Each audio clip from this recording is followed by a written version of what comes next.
अस्सलाम वालेकुम। CSS Islamic studies के साथ मोहम्मद मुर्तज़ा एक दफ़ा फिर से आपके साथ हूँ। और जो लेक्चर हमारा चल रहा है brainstorming for answers, as I have said before, this is probably the most important lecture, because इसमें हम इस्लामिक स्टडीज से ज़्यादा ये सीख रहे हैं कि कोई भी सवाल हमारी तरफ आए तो हमने उस सवाल के बारे में सोचना किस तरह से, हमने उसके बारे में पॉइंट्स किस तरह से बनाने। इस बात का मैं इकरार करना चाहता हूँ कि पिछला लेक्चर शायद थोड़ा ज्यादा कॉम्प्लिकेटेड हो गया, तो मैं उसको सिंपली यहाँ पे दोबारा रिपीट कर दूं। इतनी सी बात कि हमने सवाल ये किया कि जिस जब क्वेश्चन आपके पास आता है CSS के एग्जाम का, तो उसका जवाब कैसे देना है।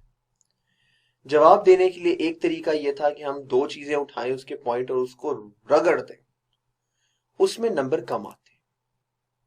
बेहतर तरीका यह था कि हम जो भी सवाल है उसके बारे में जितने पॉइंट्स बना सके उतने पॉइंट्स बना लें, 10 12 15 पॉइंट्स बना लें। अच्छा, अब जब हमने ये सोच लिया कि हमें सवाल के बारे में 10 12 15 पॉइंट्स बना लेने चाहिए, तो फिर अगला सवाल ये आया कि इतने पॉइंट्स बनाएंगे कैसे, क्योंकि हमारा प्रॉबेबली फौरन इतने पॉइंट्स तो नहीं दिमाग में आते। तो अब मैं आपको बता रहा था कि इतने पॉइंट्स बनाए कैसे जा सकते हैं। ये पॉइंट जो बनाने हैं ढेर सारे, इसको मैं अंग्रेजी में अच्छी जुबान में कह रहा हूं एग्जॉस्टिव लिस्ट। कि एक एग्जॉस्टिव कहते हैं जिसमें सब शामिल हो, हर पॉइंट जो आप सोच सको ना, आप एक वो लिस्ट बना लेते हो पॉइंट्स की।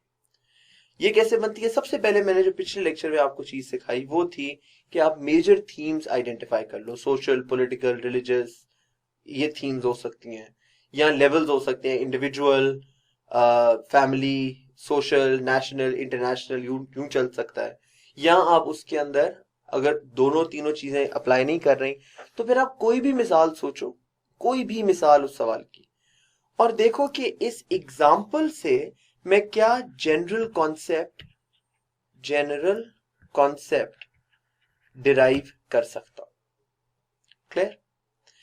आज का लेक्चर जो है ये है हमारा अगले दो पॉइंट्स पे कि लेयर्ड अप्रोच किस तरह इस्तेमाल होगी। सबसे पहले आपने आइडेंटिफाई कर ली मेजर थीम्स, 3 4 5 थीम्स आपने आइडेंटिफाई कर ली।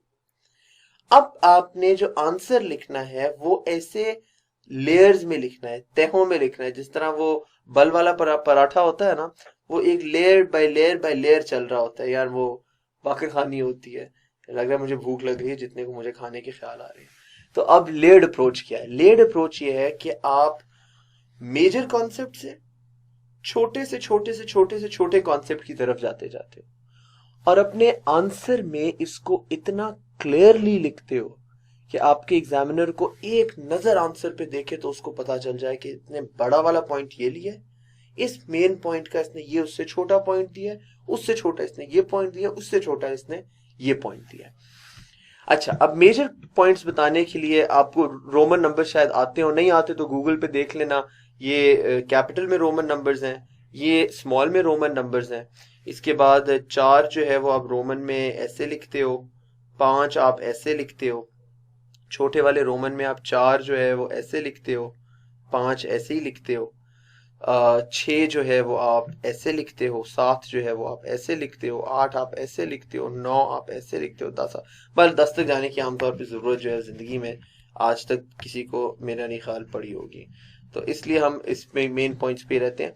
अब मेजर कॉन्सेप्ट हमने पिछले वाले स्टेप में आइडेंटिफाई कर लिए। मिसाल के तौर पे हमने 4 या 5 पॉइंट्स आइडेंटिफाई कर लिए, उनको हम ये वाला नंबर दे देंगे। फिर जो इस मेन पॉइंट का सब पॉइंट होगा उसको हम A B C करके लिखेंगे। इसके अंदर जो और मजीद छोटा पॉइंट होगा उसको हम, जैसा A अगर हम आते हैं 1A के अंदर छोटे पॉइंट्स आ रहे हैं तो वो हम इस तरह लिख लेंगे। फिर उसी तरह हम B के साथ इस तरह कर लेंगे कि 1B, B1, B2, B3। फिर उसी तरह हम इसका वो चेंज कर लेंगे, 1C, 1C1, C2, C3। तो अब आपके पॉइंट्स बन गए इस तरह से कि एक एग्जामिनर आसानी से कह सकते हैं यार इसका जो पॉइंट नंबर 1B3 है ये बड़ा अच्छा पॉइंट है। जब हमारे पास ढेर सारे पॉइंट्स होते हैं ना, तो हम पॉइंट्स को बजाय 1 2 3 4 5 6 7 8 9 10 से 25 तक पॉइंट लिखते जाएं, हम उनको डिवाइड कर देते हैं। तो मिसाल के तौर पे अगर मेरे पास 25 पॉइंट है तो मैं उसको 1 2 3 से 25 तक लिखने की बजाय मैं हो सकता है 25 पॉइंट को मैं 5 हिस्सों में डिवाइड कर दूं। तो मैं लिख दूंगा 1 मेरा ये है, इसके अंदर ये 5 पॉइंट है, 2 मेरा ये है, इसमें ये 5 पॉइंट है, 3 मेरा ये है, इसमें ये 5 पॉइंट है, इसी तरह 4 जो है उसमें ये 5 है, 5 जो है उसमें ये 5 है। तो 5 में जब 5 पॉइंट है तो टोटल पॉइंट्स वही बन गए, पर बजाय मैं 1 से 25 तक उसको नंबर दूं, मैंने उसको 1A 1B 1C 1D, इधर भी 2A 2B 2C 2E D, इस तरह करके मैं उसको नंबर दे देता हूँ। सो ये एक जनरल फॉर्मेट मैंने आपके साथ यहाँ पे शेयर कर दिया है, जो आपका लेयर्स के अंदर आता है जब आंसर आप लिखते हो। जिस तरह से आपको ये स्क्रीन के ऊपर लिखा हुआ नजर आ रहा है ना, इसी तरह से आपके आंसर में भी आ जाता है।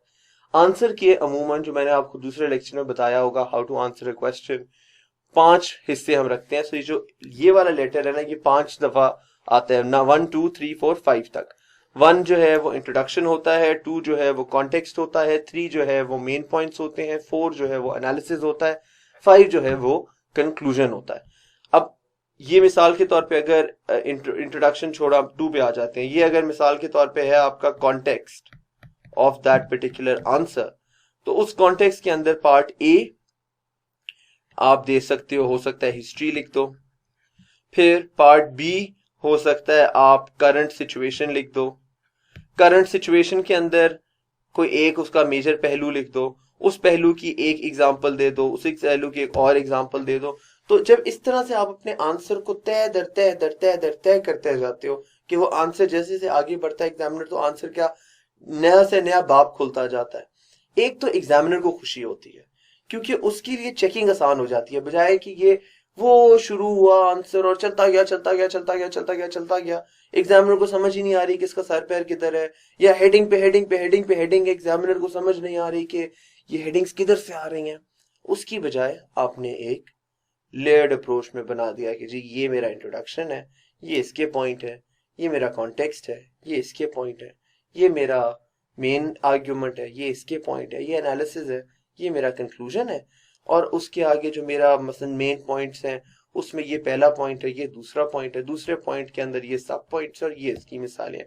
सब कुछ आप नंबरिंग वाइज कर देते हो। इंशाल्लाह if I show you a sample of an answer you will be able to see this even better. अच्छा जी, सो एग्जॉस्टिव लिस्ट के लिए आपने अपना दिमाग, लेयर्ड अप्रोच आपको समझ आ गई। एग्जॉस्टिव लिस्ट के लिए आपने पहले आइडेंटिफाई कर ली कैटेगरीज, फिर आपने लेयर्ड अप्रोच कर ली। तीसरा और आखिरी काम यह है कि आपने रैशनली ब्रेनस्टॉर्म करना है। इसका क्या मतलब हुआ, सोचें। इसका ये मतलब है कि एक तो ये होता है कि आपने पढ़ा बहुत ज्यादा हुआ है, आपका सिलेबस बहुत ज्यादा कवर्ड है। बहुत थोड़े लोग होते हैं जिनके साथ ये सिचुएशन होती है कि उनको वाकई बहुत ज्यादा कुछ आता है। बहुत थोड़े लोग होते हैं जिनकी ये सिचुएशन होती है कि अगर आप उनको एक क्वेश्चन दो तो वो फौरन उसके ऊपर 25 पॉइंट निकाल लें। कुछ लोग ये कर सकते हैं पर हर कोई ये नहीं कर सकता। तो जब आप ये नहीं कर सकते तो फिर आप पॉइंट्स कैसे निकालो। हमने अपनी जिंदगी में भी ऐसे लोग देखे हुए, एक है उसको आप कोई बात, किसी को बंदा है उसको आप कोई बात कहते हो, वो फौरन उसके तड़ तड़ तड़ तड़ तड़ 10 जवाब दे देता है। पर हम हैरान हो रहे होते हैं कि इसने कैसे इतनी जल्दी इतनी चीजें सोच ली हैं। This lecture is just to tell you that you need to develop that habit कि आपको अगर मैं कोई भी पॉइंट कहूं, आपको मैं कोई भी बात कहूं, आपको कोई भी चीज पूछूं, तो आप फौरन उसके बारे में ढेर सारे पॉइंट्स जो हैं वो सोच सको। वो कैसे सोचे जाएंगे? अपने जहन को इस्तेमाल करके, लॉजिकली, रैशनली। अपना एक मसला लो, उस मसले के बारे में मुख्तलिफ एंगल सोचो कि अच्छा ये क्या हो सकता है, ये भी हो सकता है, वो भी हो सकता है। उसमें जरूरी नहीं है कि आपको उस सब्जेक्ट के ऊपर पहले से नॉलेज हो, जरूरी उसमें सिर्फ ये है कि आपको उस सब्जेक्ट के बारे में सोचना आता हो कि इसमें क्या क्या कुछ हो सकता है। Do go and see my lecture on Siratul Nabi sallallahu alaihi wasallam, the Prophet as an individual. तो आपको ये चीज उसके अंदर इंशाल्लाह बेहतर समझ आ जाएगी। इनफैक्ट मैं आपका इसके बाद जो लेक्चर कराऊंगा वो करवाऊंगा ही सीरतुन नबी सल्लल्लाहु अलैहि वसल्लम, रसूलुल्लाह एज एन इंडिविजुअल के ऊपर, अपने इस्लामिक स्टडीज के नियर पीयर के कोर्स के ऊपर। वो अगर आप देखेंगे तो आपको ये चीज बहुत बेहतर समझ आ जाएगी। Thank you.